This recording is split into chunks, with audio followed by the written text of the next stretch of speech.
Welcome to Miss Kalye Vlog. Samahan niyo po akong pakinggan ang istoryang ibabahagi namin sa inyo. Maagang umuwi buhat sa trabaho si Carlos. Masakit kasi ang ulo niya dahil sa nilamay na office works kagabi. Dire-diretso siyang pumasok sa payak na bahay na naipundar niya sa pamilya pagkatapos igarahe ang kotse. Gusto na niyang humiga dahil sa matinding pananakit ng ulo. Hindi niya na ituloy ang paghakbang paakyat. Nakita lang naman kasi niyang lumabas sa kwarto nilang mag-asawa ang boy nilang si Baste. Pawisan to at nakasampay sa balikat ang damit pang itaas. Napansin din ni Carlos na nakabukas ang zipper ng pantalon ni Baste. Nagulat din ito nang makita siya. Magandang hapon po, Sir Carlos. Parang nahihiyang sabi nito, tsaka nagmamadaling bumaba. Hindi niya ito sinagot. Sinundan na lamang niya to ng tingin bago siya humakbang paakyat. Sa kwarto, naabutan niya ang katatapos lang maligo ng asawa niyang si Joanne. Nagulat ito nang mabungaran siya. Oh, Han, ang aga-aga mo naman yata ngayon. Gulat na tanong ni Joanne sa kanya. Napansin niya ang nakakalat ng mga gamit at tissue sa lapag. May mga nagkalat din na kung ano sa sahig. Ano to? Tanong ni Carlos. Nataranta naman ang asawa niyang si Joanne. Yung shampoo kasi Han, natapon ko kanina. Agad na nilinis si Joanne ang mga nagkalat sa lapag. Habang si Carlos ay nakakaramdam na ng inis. Ang gulo ng kwarto. Hindi pa ba pinalinis kay Manang? Medyo napipiko na tanong ni Carlos. Ipapalinis ko na nga sana, honey. Parang takot na sambit ng misis. Nainis man ay hindi na lamang kumibo si Carlos. At dahil masakit ang ulo, ay sa guest room na lamang muna siya natulog para hindi sila mag-away ng misis. Pagpasok ni Carlos, may ilang gamit panlalaki ang naroroon. Sinong natutulog doon sa gabi? Tanong nito sa sarili. Isa lang ang boy nila at wala rin siyang driver. Naisip niyang baka si Baste ang natutulog doon. Pero hindi niya pinapayagang patulugan sa guest room ang boy nila. Maski kasambahay dahil para lamang yun sa mga bisita nila. Ayaw ni Carlos mag-isip ng kung ano-ano. Gusto na niyang magpahinga kaya minabuti na lamang niyang sa sala na lang matulog. Nagbili na lamang siya sa kasambahay na huwag mag-iingay. Likas kay Carlos ang pagiging mabait, lalo na sa asawa at mga tao sa bahay. Malaki din siyang magpasahod, kaya naman ay talagang nagtatagal ang mga kasambahay sa kanya. Maliban lang sa boy nilang si Baste na 2 buwan pa lang sa kanila. May itsura si Baste. May maganda itong katawan na animoy nag-gym. Dahil na rin siguro sa bigat ng trabaho nito. Ito kasi ang boy nila sa kanilang water refilling station sa loob ng kanilang subdivision. Stay in sa kanila si Baste. At libre ang pagkain at may malaking sahod at may benefits pa to. Ngunit hindi niya maiwasan na mapatanong kung sapat ba o kulang ba siya sa pagganti ng kabutihan nito. Ano ang ibig sabihin ng dinatnan niya at ng mga hinala ni Carlos? Gabi na nang magising si Carlos. Tumayo siya dahil nakaramdam na siya ng gutom. Si Ma'am Joanne mo? Tanong niya sa kasambahay matapos siyang hainan nito. Nasa water station po. Marami po yatang umorder ng tubig kaya pumunta si Ma'am Joanne. Akala ko magla-live selling siya ngayong gabi. Anya sa kasambahay. Hindi ko po alam sir . Magalang na sagot ni Manang Norma. Sa bahay lang palagi si Joanne. Pero dahil naiinip to kaya nagla-live selling ito ng mga branded pre-love clothes nito. Ibinebenta nito ang mga damit na pinagsawaan na nito online. Maganda ang misis niyang si Joanne. Marahil iyon ang dahilan kaya nagustuhan niya ang asawa. Dati itong katulong nila pero na in love at nagagustuhan sila sa isa't isa kahit pa ayaw ng mga magulang ni Carlos sa babae. Marami siyang naririnig na hindi maganda tungkol kay Joanne noon. Ngunit dahil mahal niya nga, ay tanggap niya anuman ang pagkatao ng asawa. Ibinigay niya ang lahat ng gusto kay Joanne. Kahit na ito pa yata, ang pinakamagastos na babae ay okay lang. Hanggat may pera sila ay okay lang. Ganoon kamahal ni Carlos ang asawa. Inaalagaan at ibinibigay niya ang gusto nito. Bata pa kasi ito at 22 lamang. Samantalang siya ay 32 na. 10 taon ang pagitan ng edad nila. Patapos na siyang kumain nang dumating ang dalawa. Nakita pa niyang inabutan ng misis niya ng pera si Baste. Marahil ay sahod nito. Nakahiga na silang mag-asawa pero hindi dalawin ng antok si Carlos. Mahaba rin kasi ang itinulog niya ng hapong yun. Nilingon niya ang asawa at iyakap mula sa likuran. Naramdaman ni Carlos ang pangangailangan bilang lalaki mula sa misis. Napakabango kasi ng asawa niya. Medyo matagal-tagal na rin silang hindi nakakapaglaro ng apoy sa kama. Humaplos ng malambing si Carlos sa katawan ng kanyang asawa. Ramdam niya ang pag-iwas ni Joanne pero nagpumilit pa rin si Carlos. Hanggang sa bumaba ang haplos niya sa pagitan ng hita ng asawa. Ano ba, Carlos? Inaantok na ako eh. Reklamo ni Joanne. Sandali lang tuhan. Namiss ko na rin talaga eh. Pakiusap niya pa sa asawa. Kahit napipilitan, ibinukas na rin ni Joanne ang mga hita para sa asawa at padabog na sinampay ang mga binti niya sa balikat ng mister. Sa puntong yun ay tuluyang naabot ni Carlos ang rurok sa magandang misis. Mahusay kasi sa kama si Joanne. At kahit napipilitan lang, ay iba pa rin talaga ang karisma nito pagdating sa ganung bagay. Napabuntong hininga na lang si Carlos at napangiti sa tindi ng tinamasa.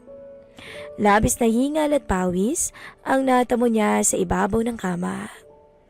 Kinabukasan, maaga pa lang ay nagising na si Carlos. Ngunit nauna nang magising ang asawa niya. Paglabas niya ng kwarto, narinig niyang may nagsasalita sa guest room at boses ni Joanne yun. Kakatukoy na sana niya nang biglang bumukas ang pinto. Dahilan para magulat siya at mapaatras sa hagdan at nahulog siya paibaba.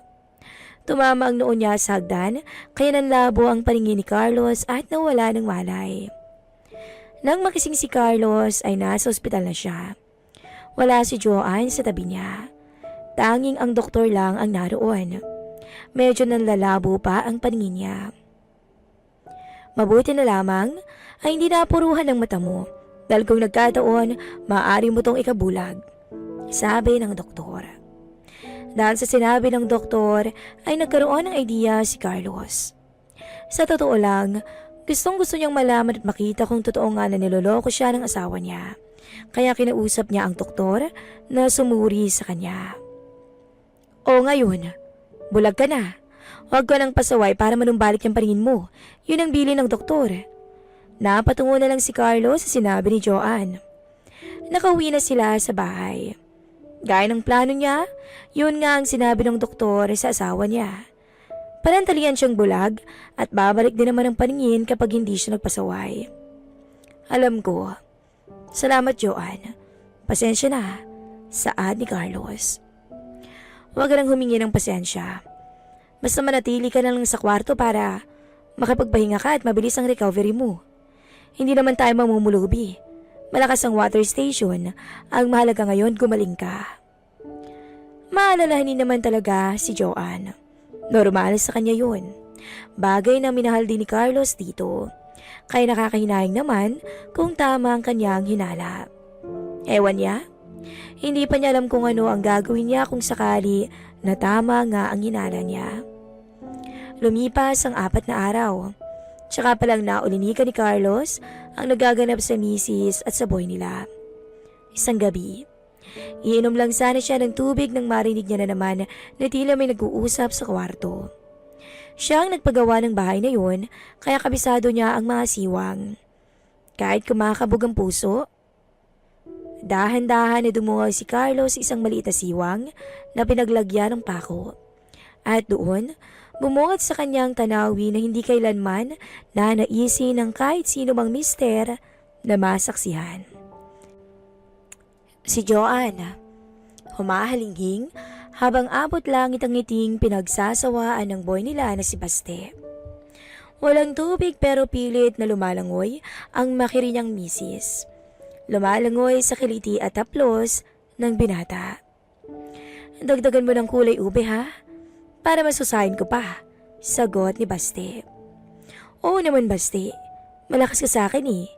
Sambit ni Joanne habang hingal at yakap-yakap ang boy nila. Naunawaan ni Carlos ang malalim na lihim na relasyon ng kanyang pinakamamala misis at ang kanilang boy. Tangina. Napamura na lang si Carlos nang masaksihan ng lahat kung paano mapapikit ang magandang misis habang walang humpay na pinagsasawaan ng gwapo nilang boy. Masakit ang tanawin na yun, ngunit nanatili si Carlos sa kinatatayuan. Nanatili niyang pinagmasdan at pinakinggan ang tila nababaliw na daing ni Joanne. Sira nga yata ang ulo niya. Hinintay niya pang makarating sa rurok ang dalawa bago niya buksan ang pinto ng kwarto.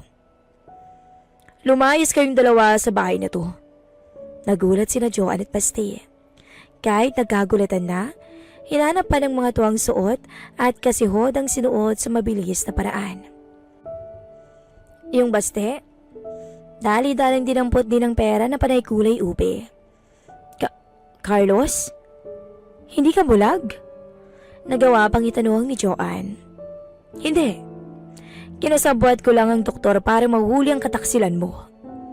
Sinasabi ko na nga ba? Kastig ni Carlos sa asawa. Pasensya na po Sir Carlos. Matindi lang talagang pangangailangan ko. Hinging pa umaninghi ni Baste. Sorry Carlos. Nadala lang ako ng tukso. Umahagol ko na sabi ni Joanne. Pinalayas niya ang mga talipandas.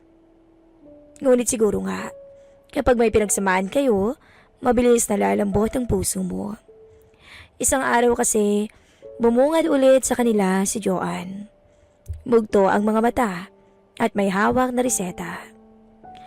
Ikaw naman kasi, may ina ka sa kama, kaya siguro humanap ako ng iba. Kung mapapatawad mo ako, mangangako akong sayo na lamang ako hanggang sa gumaling ako, Carlos. Hindi siya papayag na maulit ang nangyari kay Joanne at Baste. Hindi niya gustong makita ang asawa sa bisig ng iba. Pero galit siya. Dapat lang na magtanim siya ng galit. At bilang parusa, saka mo niya binunton lahat ng galit. Lapaypay si Joanne sa galit na si Carlos. Umaga ng todo ang higaan nilang mag-asawa. Ang paningin nila ay kapwa na si itaas na. Si Joanne ay walang angal na tinatanggap ang matinding parusa ni Carlos. Gusto niyang bumawi sa nagawang kasalanan sa mister. Kailan mo ako mapapatawad, Carlos? Tanong ni Joanne habang magkatabi sila at magkayakap. Hindi ko pa alam. Huwag mo akong tanungin. Hindi ko rin alam kung kaya kong magpatawad. Pagpapatawad. Sinasabi nilang hindi yun basta binibigay, ngunit mahal niya si Joanne. Walang duda. Kung hinihintay ni Carlos na mangyari ang pagkawala ng nadarama niya sa babae, mukhang hindi na yon mangyayari. Sa tuwing nasa kama sila ni Joanne, at malayo niyang nasisilayan ang mukha ng misis, nagagandahan siya rito at bumibilis din ang tibok ng puso niya. Pawis na pawis ka na, Joanne. Minsan po na niya sa asawa habang pinagsasaluhan nila ang isa't isa sa ibabaw ng kama. Ikaw din naman, honey. Malambing na sagot ni Joanne. Sa tuwing inaabot nila lang sabay ang rurok, halos mawala sa katinuan si Carlos. Dahil doon, hindi na niya namamalaya na nawawala na rin sa diwa niya ang nagawang kasalanan ng asawa. Patawad, Carlos. Mahal kita. Nag-iinit ang pakiramdam ni Carlos. Sa inabang araw ng prosesyon, sa simbahan din ang tuloy. Ang sa kanila ni Joanne, sa inaba ng mga nangyari, sa pagmamahal din ng tuloy at sa pagpapatawad.